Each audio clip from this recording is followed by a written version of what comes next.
की आवश्यकता, एक तो रेस्पेक्ट की और एक प्रेम की। सम्मान थोड़ा सा दूरी चाहता है, मगर प्रेम डिस्टेंस बर्दाश्त नहीं करता। अब एक व्यक्ति की मांग दोनों है, प्रेम भी है और रेस्पेक्ट भी जरूरत है। इन दोनों को कैसे मैनेज करें, ये रहस्य है।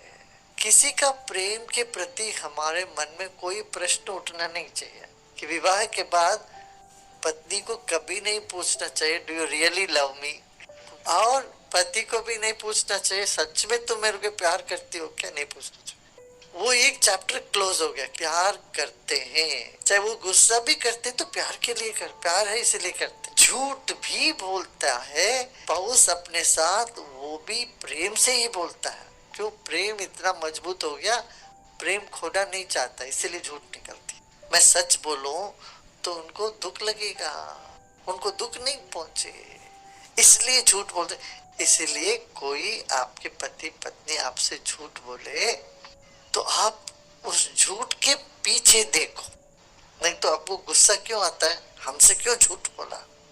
मगर तुम यदि विशाल मन दृष्टिकोण से देखोगे तो वो झूठ इसलिए बोला कि वो मेरा दिल को दुख पहुंचे।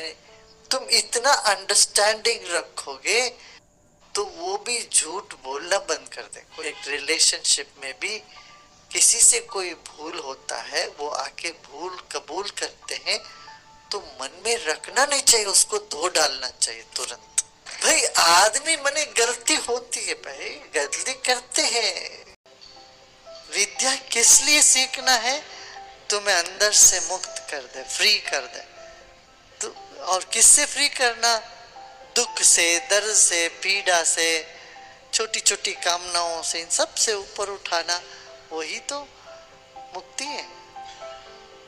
तो विद्या का लक्ष्य ही मुक्ति है। भाई जब शरीर में दर्द है, पीड़ा है, रोग है, इस रोग का निदान क्या है? ये विद्या है। उससे क्या होगा? पीड़ा से मुक्ति हुई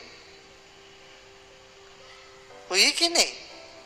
किसी को पता ही नहीं है कि शरीर में क्या तकलीफ क्या है और उसके लिए क्या दवा लेना है। ये विद्या नहीं हो तो फिर तो पीड़ा अनुभव करते रहेंगे और दुखी होते रहेंगे। जब शरीर की पीड़ा को दूर करने की विद्या आई तो पीड़ा दूर हुई तो मुक्ति हुई कि नहीं? मुक्ति होगी। ऐसे अज्ञानता से मुक्ति, अज्ञानता से मुक्ति ज्ञान से हो।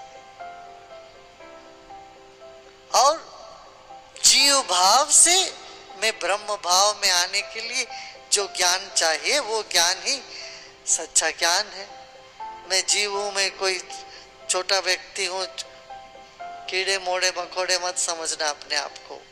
अपने आप को कोई सीमित व्यक्ति, कुछ सीमित गुणों वाले मत समझना।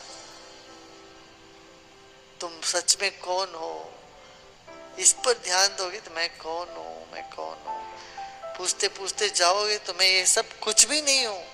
मैं ना कोई ऑफिसर हूं, ना मैं कोई घर का हूं, ना घाट का हूं, कहीं का नहीं हूं। तो कहते ना कि ना घर का ना घाट का, ऐसा नहीं। मैं अपनी सारी उपाधियों को एक किनारे रख दो, अपने सारी जो आवरण है, जो विक्षेप है, इन सब को एक किनारे रख दोगे तो जो विद्या तुमको वो देती है वही आत्मज्ञान। तब तुम खाली होते हो, तुम परमानंद पाते हो। तब कहते क्या छोटी छोटी चीजों के लिए अपना क्या गर्व करना।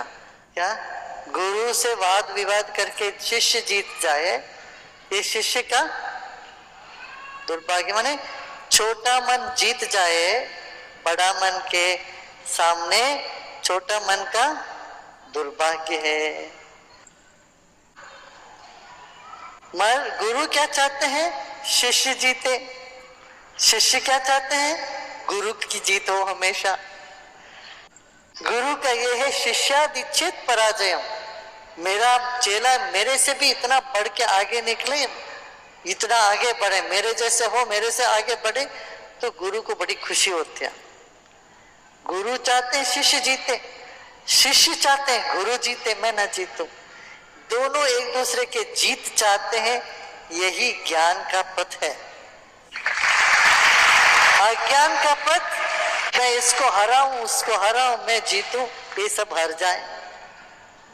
और ऐसे एक दूसरे को हराने में लगे हुए हो, ये अहंकार है। और अहंकार का जीत भी हार है, प्रेम में हार भी जीत है। जय गुरुदेव इसीलिए बोलते हैं ताकि गुरु का जय हो, मेरा जय नहीं हो। प्रेम में हार ही जीत है, ठीक है ना। ये सब सूत्र, छोटे छोटे सूत्र मन में रहे तो यही बहुत काम कर जाएगा जीवन में।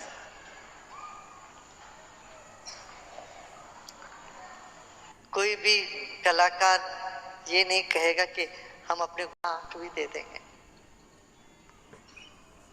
और दूसरे आंख यही है कि ज्ञान का नेत्र। अर्जुन को भगवान कृष्ण बोलते हैं, भाई तुम अपने इस आंख से नहीं देख पाओगे मुझे, इसमें देखोगे मुझ में दोष ही दोष दिखेगा। कि प्रश्न ही प्रश्न करता रहा अर्जुन, अरे कृष्ण तुम क्या पहले एक बोलते हो बाद में एक बोलते हो, क्या कभी कुछ बोलते कभी कुछ बोलते, मैं किस बात को विश्वास करूं? बोला कि नहीं? क्या बोलते हैं, अरे कभी तुम ज्ञान की बात करते हो, कभी कर्म की बात करते हो, एक तो बोलो भाई, तुम सीधा सीधा तो कुछ बोलो, जवाब दो। निश्चितम वद में कृष्णा, निश्चित रूप से तुम एक बात तो करते नहीं हो, गोल गोल गोल गोल घुमाते रहते, कभी ये भी बोल देते कभी वो भी बोल देते। मेरे को, मैं इतना भ्रमित हो गया, मैं कोई तुमसे उत्तर लेने आया और कंफ्यूज हो गया। बोलते है कि नहीं? अर्जुन ये बोलते, तब कृष्ण मुस्कुरा के बोलते ठीक है। आखिर में बोलते कि भाई देखो, तुम अपनी नजर से मुझे देख नहीं पाएगा, मेरा विश्व रूप मैं ही तुमको दृष्टि भी देता हूं, तुम देखो। वो दृष्टि जब देते हैं भगवान कृष्ण, एक कांप जाता है। अर्जुन देख के कांप जाता है। उसकी क्यों? जो इंडिविजुअलिटी है, एक अहंकार है, एक अलगापन है, वो टूटने लगा। डर पैदा हो गया। अभी तक तो दोस्त बन करके, कोई अच्छा आदमी करके इनके साथ व्यवहार करता रहा, तो अचानक महसूस हुआ, अरे कुछ और बात है भाई, तो घबराहट होगी। बोला मुझे तो तुम अपना दोस्त के रूप में ही दर्शन दो, मेरे मित्र के रूप में, मानव के रूप में ही दर्शन दो। ये जो तुम्हारा दूसरा रूप है, ये नहीं मुझे बर्दाश्त हो रही है। ये कह के फिर अर्जुन प्रार्थना करता है भगवान को, करते चलो फिर जैसी तुम्हारी मर्जी है। भगवान पहले कहते हैं तुम मेरे बहुत प्यारे हो, बाद में जाके इसको थोड़ा बुद्धि आने पर जो तुम अभी बोलोगे मैं कर लूंगा, वो सब बोलता है। वो कब बोलता है? थोड़ी सी बुद्धि आने के बाद। क्योंकि दुखी आदमी नहीं कर सकता ना, पहले ही दुखी है, वो किसको क्या प्रेम करेगा? अपने आप के प्रेम में पड़ा हुआ है वो। तो दुखी होते हो तो तुम किसी को नहीं प्यार करते हो। दुख मिटे फिर प्रेम जागे। अब आप लोग बोलते हो आई लव यू, क्यों बोलते हो? दुख से निकले बाहर, अज्ञान के ये भंवर से ऊपर निकले तो प्रेम का कुछ अनुभूति हुई। ऐसा नहीं कि सारा समस्या एकदम खत्म हो ही गया, नहीं, कुछ हद तक समस्या खत्म होने पर ही प्रेम का अनुभूति आते हैं। प्रेम का अनुभूति होते उसको पकड़ो तो फिर धीरे धीरे धीरे बाकी सब समस्याएं दूर होने लगे, बाकी सब खत्म हो जाते हैं, है ना। ये बात है। हम सब यहाँ दक्षिण में रामनवमी के साथ संगीत कार्यक्रम सांस्कृतिक कार्यक्रम जुड़ा रहता था।